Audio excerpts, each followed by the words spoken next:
La plus grande de nos richesses ne se mesure pas en millions. Nous vous faisons découvrir des ovnis pour vous permettre d'en devenir un, vous aussi. Sportifs, entrepreneurs, artistes, ils nous partagent chaque semaine leurs récits de véritables trésors d'informations.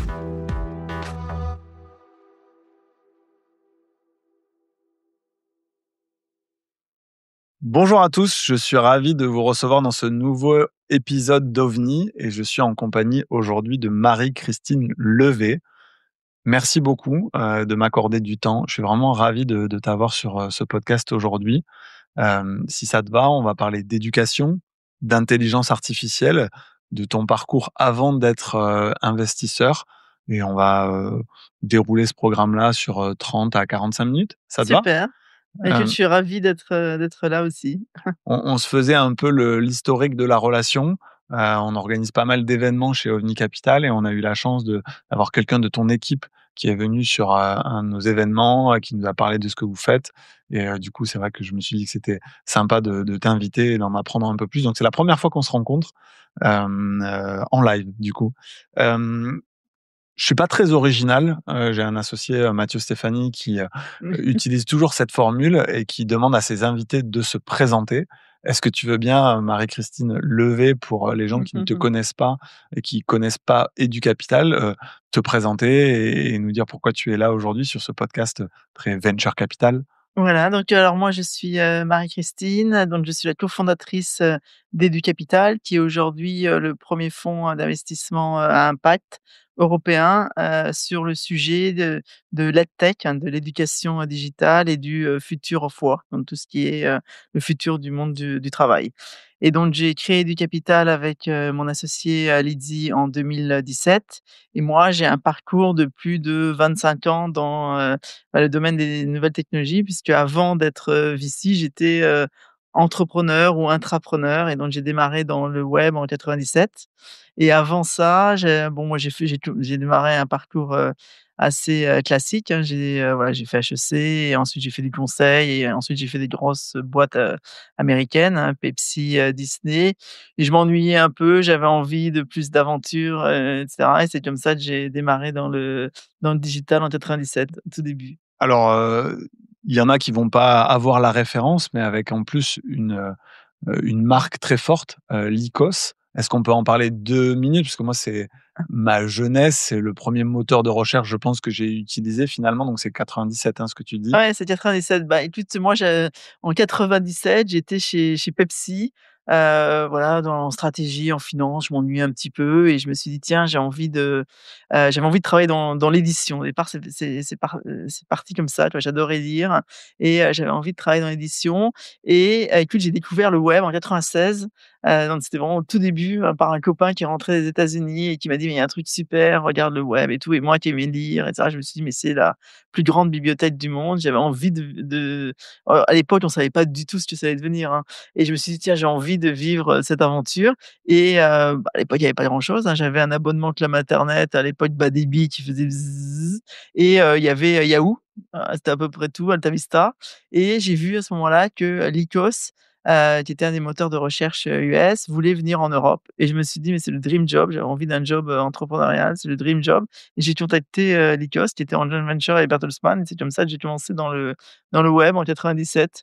Alors que voilà, j'ai démarré, toute seule dans une salle, hein, de la taille de celle-ci à, adapter la version, du moteur de recherche Lycos qui était comme Google, hein. C'était un spider qui crawlait le web. Ça D'accord. venait de Carnegie Mellon quand Google après est venu de Stanford et ça m'a vraiment donné une conviction profonde parce que Lycos ça a été le premier moteur de recherche pendant très longtemps. On avait fait effectivement une super campagne de com là, Lycos va chercher avec un chien et hem et on a donc ça Lycos s'est très bien développé, hein. En France, on était le premier portail devant, Wanadoo à l'époque et Lycos US, à un moment donné, s'est vendu à Telefónica, et ils n'ont plus jamais, les Espagnols, Telefónica n'ont plus investi dans le moteur. Ils ont laissé passer, Google. Bon, c'était à ce moment-là, moi, je suis parti et ça m'a donné une conviction profonde, c'est que le digital, le web, c'est avant tout de la tech, quoi. Il faut toujours, Investir toujours dans la tech. investir dans la tech et le produit, c'est crucial. Ça, c'était vraiment la première vague. Ouais, Ensuite, il y a eu la deuxième vague du mobile. Aujourd'hui, on a la vague de l'intelligence ouais. artificielle. Comment dans ta vie sur, ces 25 dernières années, tu t'adaptes, en permanence à ces nouvelles Ah bah, vagues? ouais, bah, c'est clair que j'ai connu, voilà, le début, j'ai connu la bulle. À un moment donné, j'ai été, très riche en en papier, mais voilà, qui ne un mois après valait plus grand chose. Donc il faut être, assez, voilà, il faut pas s'attacher à ce genre de choses. Il faut faire ça quand même plutôt par passion et voilà, donc plein de vagues et tout et bah, il faut être au bon la conviction qu'il faut être au bon moment. Tu vois? Il y a vraiment une histoire de timing très fort dans la tech et qu'il faut, savoir saisir les opportunités au bon moment et c'est clair qu'en ce moment, il y a l'opportunité de l'IA. Il faut, savoir repérer les bons champions. Ça moi, je pense que dans le secteur de l'éducation, l'IA est une énorme révolution, aussi importante que l'a été le début de la recherche sur le web, Bien hein, sûr. dans plein de secteurs. Il faut savoir saisir les bons chevaux. Il faut pas non plus, tomber dans les effets de mode parce que, la le web a été une succession quand même d'effets de mode et il faut vraiment discerner, l'effet de mode de l'effet pérenne. Sur ces sujets-là, d'ailleurs, des moteurs de recherche, les cartes sont un peu rebattues parce qu'on voit aujourd'hui que le trafic va arriver, des LLM, Ouais, c'est ChatGPT, clair. Mistral et cetera et donc il y a tout un pan de l'économie des acteurs un peu historiques, je pense notamment dans le travel où, demain, ben, peut-être que tout ça va changer, Ah, mais c'est clair qu'il y a une avec révolution des modèles et qu'on voit les jeunes aujourd'hui, bah, comme le mail, c'est un peu un truc de vieux, ben, peut-être que demain, Google, ça sera peut-être un truc de vieux. Moi, je vois mes enfants, posent n'importe quelle question à ChatGPT. bien sûr. Peut-être pour, aller rapidement sur, ce métier d'investisseur, que nous avons en commun. Quel a été le moment de bascule dans ta vie où tu as dit: «Bon, OK, j'ai été intrapreneur, j'ai appris, j'ai gagné ma vie et là, en fait, ce qui m'intéresse sur les 15 prochaines années, c'est de devenir un investisseur». Alors écoute, moi j'ai eu 3 phases d'entrepreneuriat. J'ai eu la première, c'était de la création. Les tu j'ai, démarré à zéro, 0 équipe et on a monté, la boîte jusqu'à une dizaine de millions d'euros de chiffre d'affaires et une équipe d'une cinquantaine de personnes. Donc ça, c'était vraiment la start-up. Ensuite, j'ai tenu Club Internet, donc là, c'était différent. C'est une société qui faisait déjà 70 mi c'est ce qu'on appelle maintenant la scale-up. Mmh mh. J'ai qui faisait 70 millions d'euros de chiffre d'affaires. Je suis arrivé à ce moment-là, et 70 millions d'euros de pertes, hein, donc vraiment la scale-up dans toute sa splendeur. Et là, il a fallu remettre un peu la boîte à l'équilibre et puis après croître et là, j'ai fait croître la boîte jusqu'à à peu près, 300 millions d'euros de chiffre d'affaires. On l'a vendu pour un peu moins de 400 millions, donc ça a vraiment été la scale-up et ensuite je suis parti, reprendre un groupe de presse informatique, le groupe Test, dans le but de le rendre digital. Voilà, j'aimais les médias, je me suis dit: voilà, il faut que les médias deviennent digital et là, j'ai connu une période plutôt de restructuration, de voilà et j'ai trouvé que c'était le plus dur, où j'ai fait du plan social, voilà et je me suis dit: «J'étais pas du tout faite pour ça». Je préférais de loin les jeunes entreprises, le début, le démarrage, c'est ce qui m'excitait le plus et c'est un peu par un hasard de rencontre que je suis passée, investisseuse, puisqu'à l'époque, j'ai rencontré Marc Simoncini Oui, je voyais qui, Jaina, hein, voilà, donc qui, voulait lancer, Jaina et avait pas le temps de s'en occuper parce qu'il était sur Mythique et il m'a dit: «Bah, regarde, c'est ce métier se plaît» et j'ai commencé à rencontrer des entrepreneurs et cetera et je me suis dit que c'était un métier, formidable, qu'après cette phase voilà, de création, de scale-up, de restructuration, bah, j'avais plutôt envie de passer dans une phase de transmission, voilà, de transmettre aussi ce que j'avais appris, aux entrepreneurs. C'est moi, ce que je préfère dans ce métier, c'est, l'accompagnement des entrepreneurs. C'est vraiment voilà, l'accompagnement dans tous les moments, hein, les moments faciles comme les moments plus difficiles et cetera et c'est comme ça que je me suis, lancé dans ce métier en travaillant avec, Marc et en contribuant à voilà, à la création de Jaina Capital et pendant que j'étais chez Jaina, je me suis intéressée à ce sujet de la tech.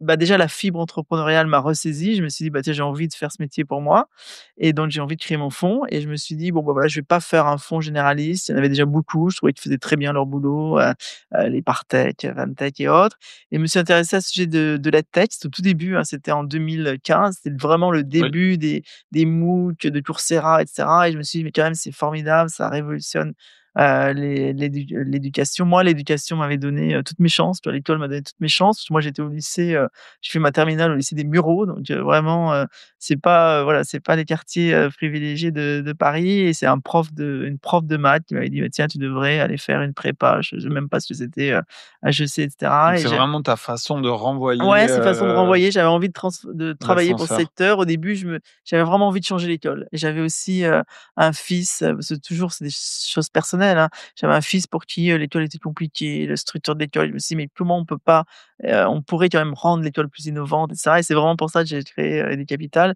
et j'avais aussi envie de faire de l'impact. Voilà, j'avais vu plein de dossiers, on peut vendre des fringues sur internet, mais je trouvais que, mine de rien, j'avais envie d'avoir quelque chose qui a un impact sociétal et ouais, c'est comme ça qui est venue l'idée de créer du capital. C'était autour de 2014-2015. Je pense qu'on a tous ce moment-là en tant qu'investisseur de comprendre quel est effectivement le secteur qui nous passionne le plus, les thématiques et cetera.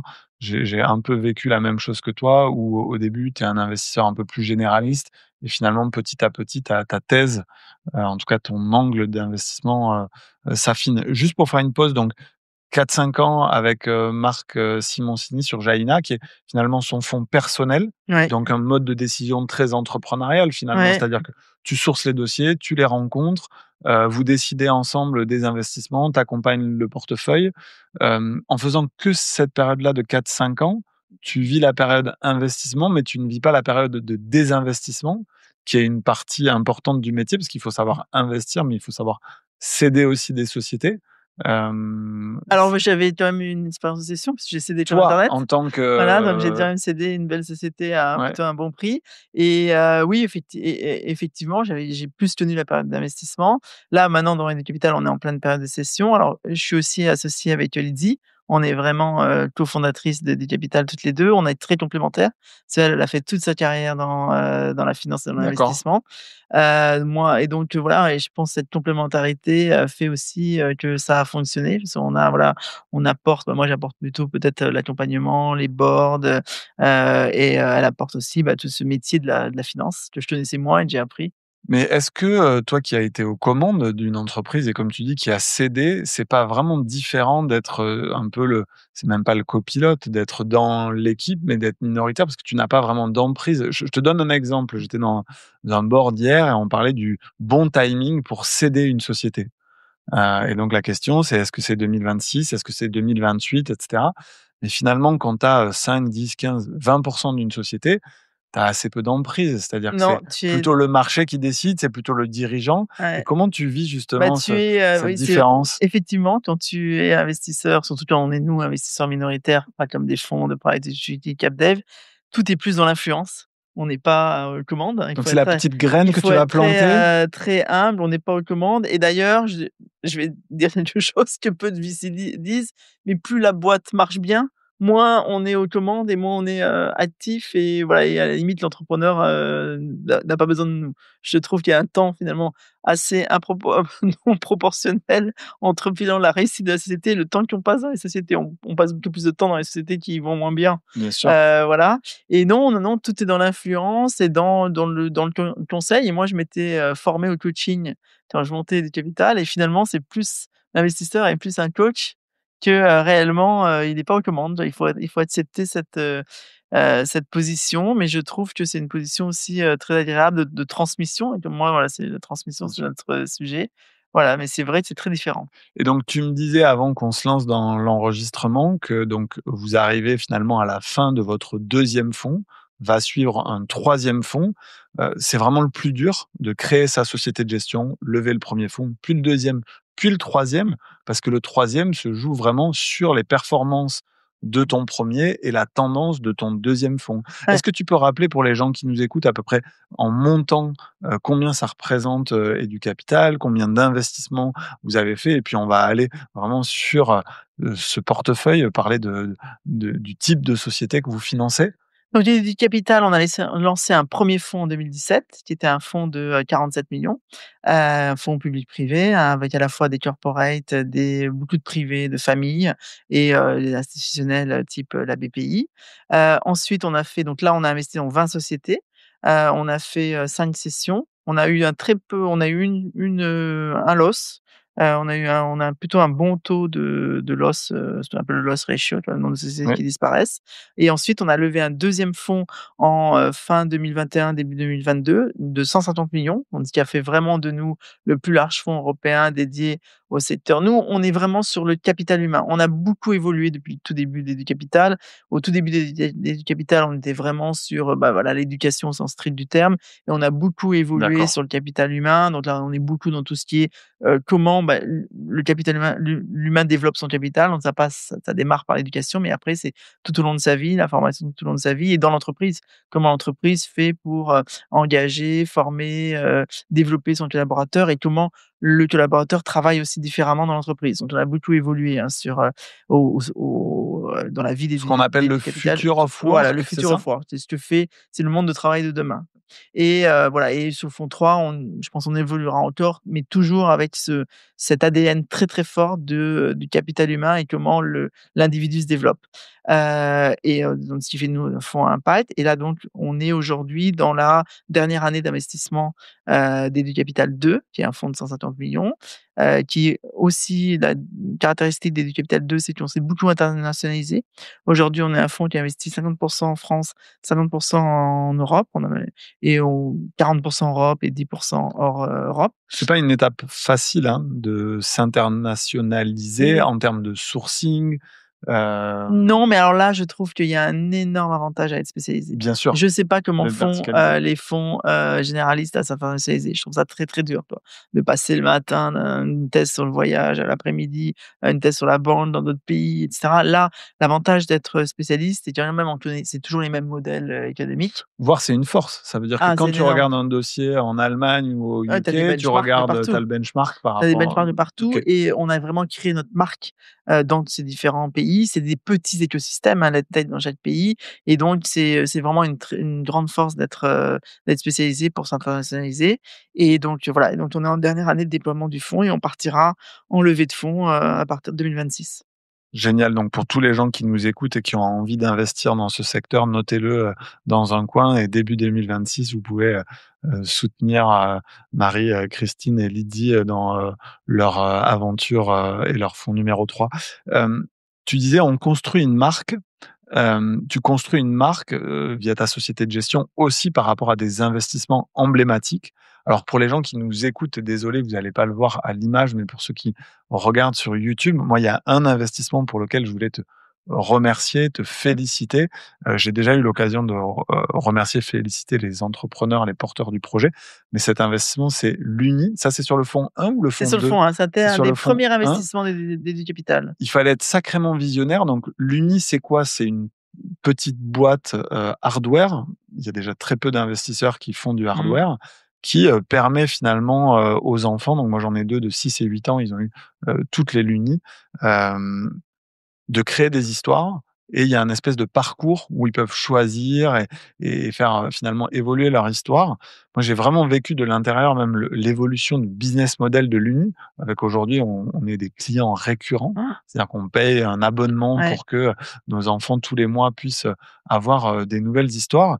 Est-ce que, tu veux bien raconter finalement comment tu as rencontré cette équipe? Quelle était ta thèse d'investissement?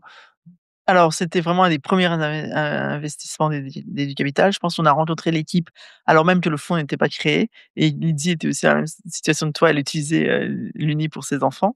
On a rencontré, donc c'était le projet d'études de Maëlle, hein, donc qui était une designeuse, nous, ça a été un coup de cœur aussi pour, voilà, justement ne pas mettre les enfants, dès leur plus jeune âge sur, les écrans. C'est pas parce qu'on fait de l'éducation digitale que voilà, on met les enfants de n'importe quel âge sur les écrans. Il y a un énorme enjeu de ne pas mettre des tout petits, hein, sur, les écrans, et l'Uni, justement, ça permet de développer la créativité des enfants, de développer leur imaginaire, d'avoir un outil moderne, ludique, mais sans écran. Donc c'est vraiment toute la le concept, et c'est ce concept qui nous a, séduits, et on les a accompagnés, maintenant depuis, oui, ça devait être en 2018 l'investissement. d'investissement de l'Uni. Et effectivement, pour faire évoluer le business model, hein, ne pas avoir un business model que hardware, mais d'être dans un business model qui soit à la Récurrent. fois hardware et software avec la beauté du business model de l'abonnement. Pour donner un ordre de grandeur aux gens qui nous écoutent, l'Uni, c'est plusieurs dizaines de millions d'euros Oui. de chiffre d'affaires, présence très internationale aussi, et donc c'est un vrai succès. Hem, Qu'est-ce que tu as repéré chez eux? Qu'est-ce qui fait un bon entrepreneur aujourd'hui que tu as envie de financer? Alors, je dirais qu'un bon entrepreneur, c'est bon, que ce soit dans les tech ou ailleurs, c'est les mêmes critères, hein. Je pense pas que bon, peut-être je trouve que bon, déjà, c'est quelqu'un pour moi qui est habité par son, sujet. Je trouve Obsessionnel? Ouais, Passionné? ouais, passionné. Je pense que la passion et le fait je trouve que dans les meilleurs entrepreneurs que l'on a, c'est bon, typiquement dans nos, pépites, on a investi en 360 Learning qui a été créé par, Nick Hernandez, hein, qui a pris la société. Nous, on l'a pris quand on a investi en 360, ça faisait quelques millions. Aujourd'hui, ça en fait plus de 60. Ils sont allés à l'international. C'est un LMS, hein, c'est un produit, un Learning Management System pour la formation professionnelle. Ils se sont vraiment internationalisés, ils ont parmi les plus gros clients du CAC 40. C'est un modèle très récurrent, SaaS d'abonnement. Et Nick, il était habité par son produit, tu vois? Il était passionné, il avait une vision et cetera.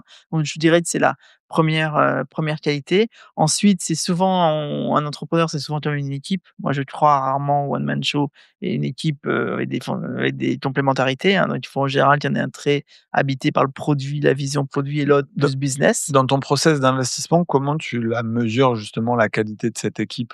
Bah, écoute, c'est avant Par tout rapport à leur des, éducation, leur diplôme, par C'est rapport à avant quoi? tout du feeling, hein. C'est ce qui fait, l'intérêt de De ce ce métier? métier, hein. Je trouve que c'est vraiment le point primordial le point le plus intéressant dans ce métier, c'est voilà, c'est les gens. Et on s'aperçoit souvent que les échecs, bah, sont vendus à des échecs, humains. Et voilà, c'est ce qui après il faut effectivement être au bon moment, mais c'est souvent pour moi, c'est la complémentarité, tech, produit et business, tu vois? Il faut en général qu'il y en ait quand même. Et voilà, c'est vraiment ce point qui est crucial. Et effectivement, bah, sentir aussi les tendances du marché, être au bon moment, voilà.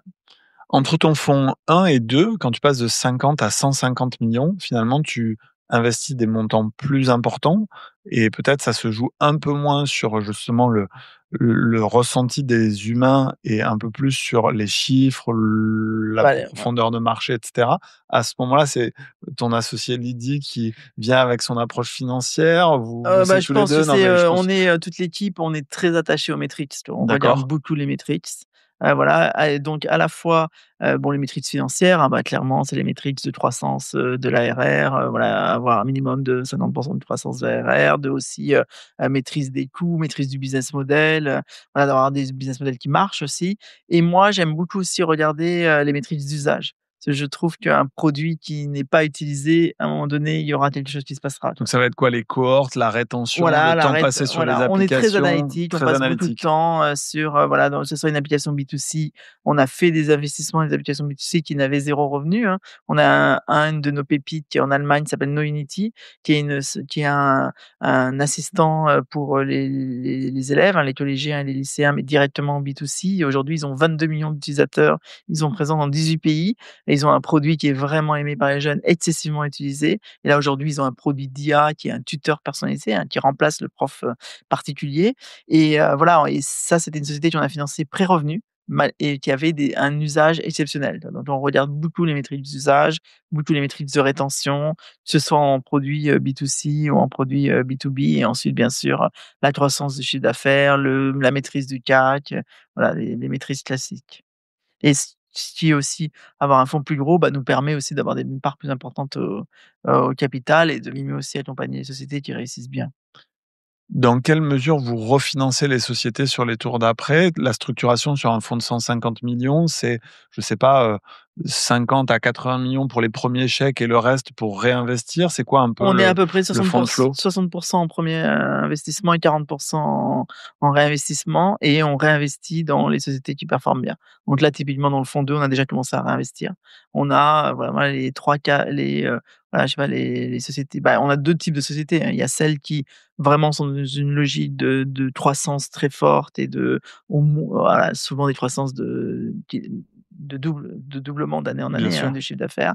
Donc là, on Le fameux réinvestit, x3, x2, voilà, x2, on réinvestit et on les suit dans leur croissance, dans leur internationalisation. Nous, on essaye vraiment de trouver des champions, européens, quoi, des gens qui veulent vraiment se caler à l'international et puis après, il y a une 2e, partie de sociétés qui, des fois, peuvent faire aussi un bon retour au fond, hein, qui sont des sociétés qui sont peut-être pas dans cette croissance-là, mais qui arrivent à être profitables et là, on les amène à la profitabilité et là, souvent, c'est sans réinvestissement, important. très clair. Ouais, écoute, c'est pas grave.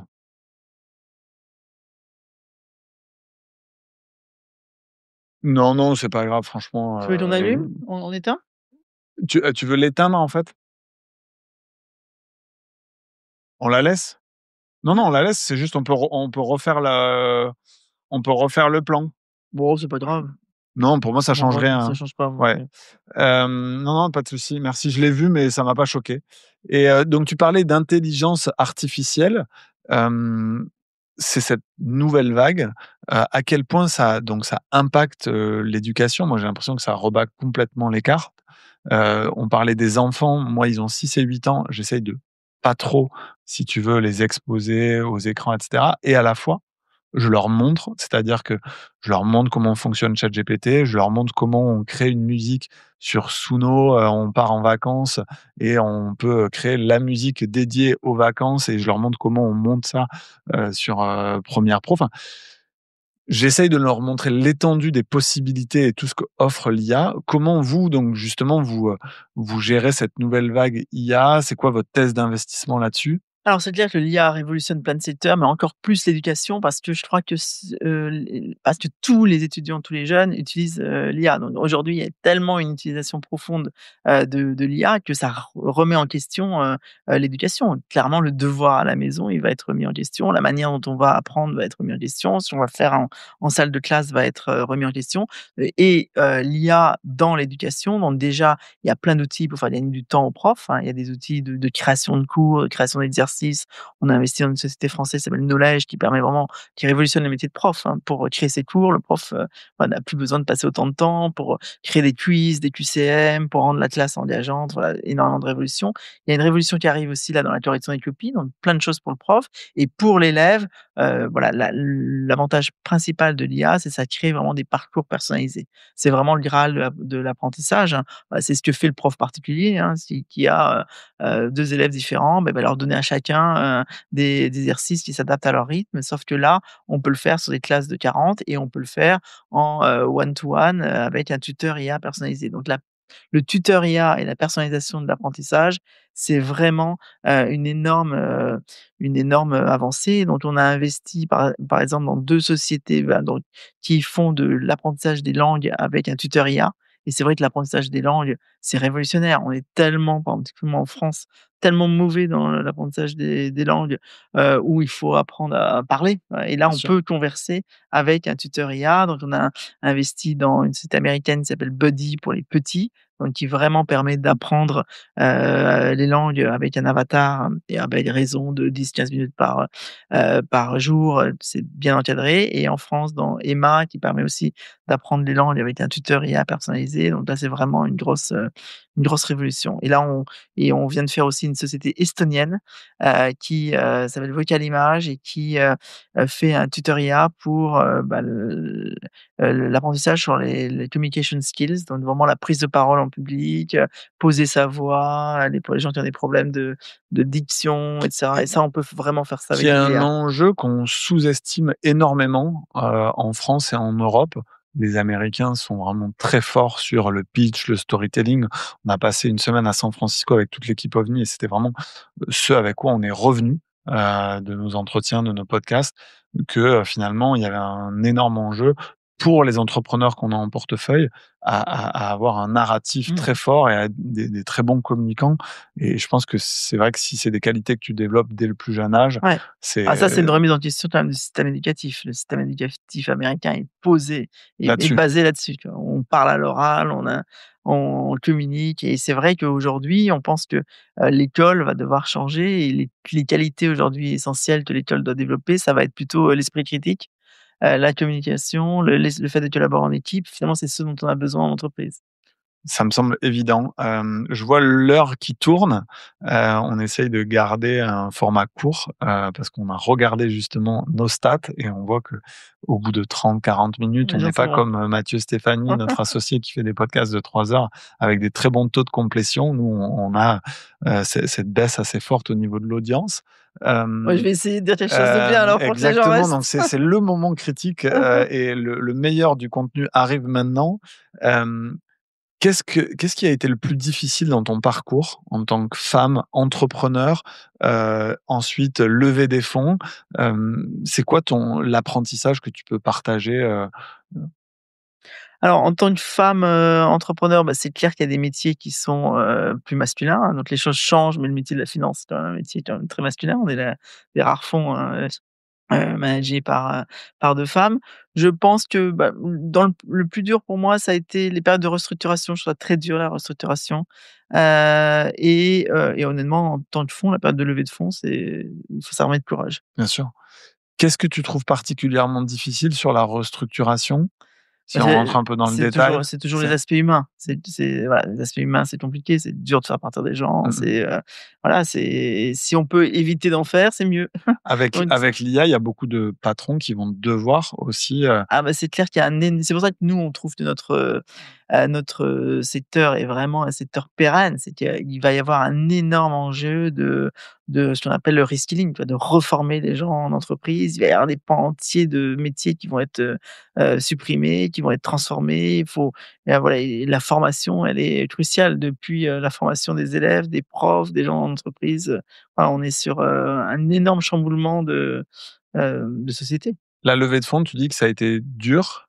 Ça l'est encore plus là, on a un contexte où, beaucoup de corporates institutionnels ont mis en pause. Hem Ça a été quoi la clé du succès? Cette verticalisation de votre activité, Bah, je pense l'équipe, que les investissements? c'est comme, pour les entrepreneurs, c'est que voilà, on était, je pense, habités par notre sujet. On avait voilà, on Il faut était aimer habités ça. par son sujet. On avait vraiment envie de, mettre au point ce fonds, de prouver aussi l'impact qu'on pouvait, avoir et de prouver qu'on pouvait combiner performance financière et impact et c'est vraiment ce qu'on démontre tout le temps. On est un fonds article 9, donc ça veut dire qu'on mesure l'impact de notre société et voilà et c'est de la force de conviction avant tout et on a aussi mis en place, un gros travail avec les corporates pour, voilà leur apporter, voilà, beaucoup de veille stratégique sur ce qui se passait sur notre secteur. On est à une période charnière, donc l'épisode va sortir dans quelques semaines, mais on est le mercredi 17 septembre. Le nouveau, 1er ministre forme son gouvernement. Si, demain tu étais, ministre, de l'éducation et de l'IA avec, une baguette magique, qu'est-ce que tu changerais sur, le modèle français? Alors déjà, je donnerais beaucoup plus je pense qu'il y a un énorme sujet de revalorisation du métier de prof, donc il faut, mieux payer, nos profs, mieux les former, leur donner beaucoup plus de liberté dans les pays dans lesquels ça marche, hein, dans les pays qui sont en haut des classements, PISA, Nordique comme les pays notamment? nordiques, la Finlande et cetera. Être prof, c'est le métier dont rêvent, les jeunes quand ils rentrent à l'université et donc le prof a beaucoup plus de liberté pédagogique. En France, on a un système très descendant, on a un système très lourd, donc je pense qu'il faut moi, je dégraisserai énormément dans toutes les fonctions, centrales, les fonctions support et je redonnerai du pouvoir, d'achat, aux professeurs. Je le formerai beaucoup mieux et je lui donnerai beaucoup plus de liberté pédagogique. Clairement, aujourd'hui, ça sert à rien d'imposer du numérique. Il faut laisser, le prof choisir l'outil dont il a besoin pour faire, classe.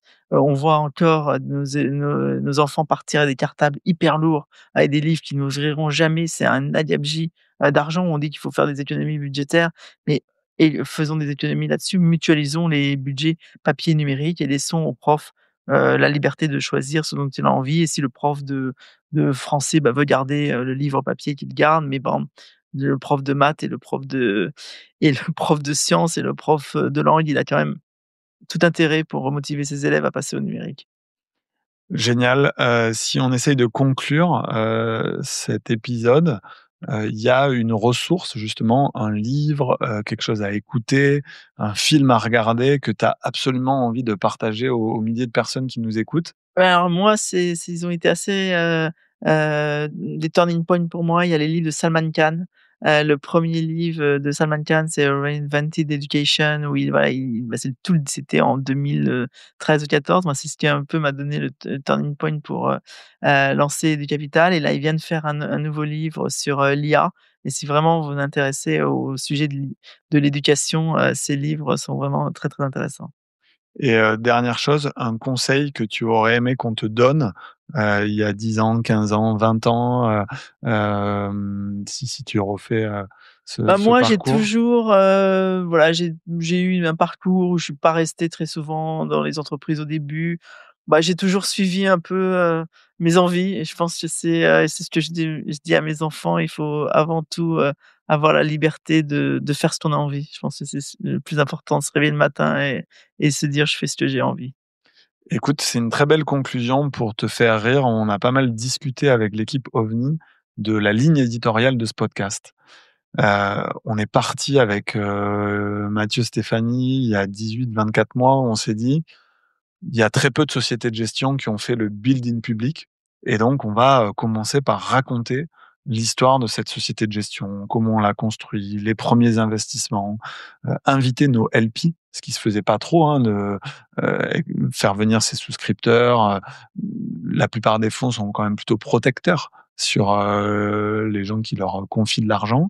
On a pris cet angle-là et puis au fil de l'eau, on s'est dit: «Mais il y a quand même des gens qu'on a envie de rencontrer, d'autres investisseurs» et on a commencé à les inviter, puis d'autres entrepreneurs et cetera et en fait, je pense que on aurait pu prendre une ligne éditoriale très, fixe, arrêtée, figée, mais la richesse, et on le voit dans les audiences qui grossissent, et ça s'accélère, c'est aussi d'avoir cette liberté dont tu parles, de, bah, moi j'ai envie, dans les 15 investissements qu'on doit faire sur Omni Venture de creuser un peu plus l'éducation. C'est beaucoup plus facile une fois qu'on a passé 1 heure ensemble, bah, de te partager un dossier, de te dire qu'est-ce que tu en penses et donc c'est vrai que pour l'instant, en tout cas, on a envie de se laisser cette liberté et de suivre un peu nos envies, nos rencontres et d'inviter les gens, qui nous font plaisir, sur, le moment.